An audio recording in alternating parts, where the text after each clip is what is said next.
Abraham Zapruder is another one of those fascinating, mysterious men who gets so wrapped up in this case just by happenstance.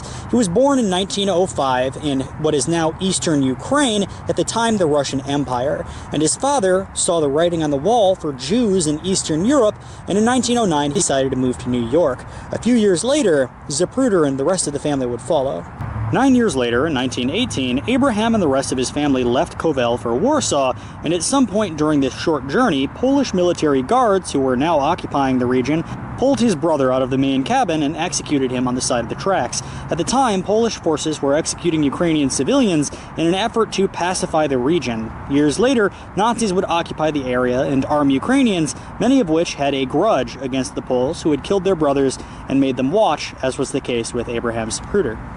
In spite of losing his brother to the Polish military occupation, Abraham Zapruder considered himself a lucky enough man because in 1920, the Polish government allowed them to immigrate to New York, where they rendezvoused with their father.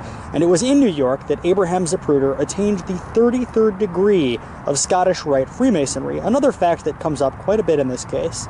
And here is where the conspiracy and name soup really starts. In 1941, Abraham moved to Dallas and began working at a series of small businesses where he bumped shoulders with a lot of people who would later pop up around the time of the assassination. For about a year, from 53 to 54, he worked with George de Moorschild's future wife, Jean Le Gon, at a sportswear company. And again, that's the same George de Moorschildt that encouraged Lee Harvey Oswald not to kill General Edwin Walker, but he said whoever did it would be an American hero. And then Oswald went and tried to do it. Well, it was from his offices downtown that he saw JFK riding along the street, and he decided to walk out and stand along Dealey Plaza and shoot that famous video that was not seen for many years afterwards. I believe 1976 is the first time the public saw it.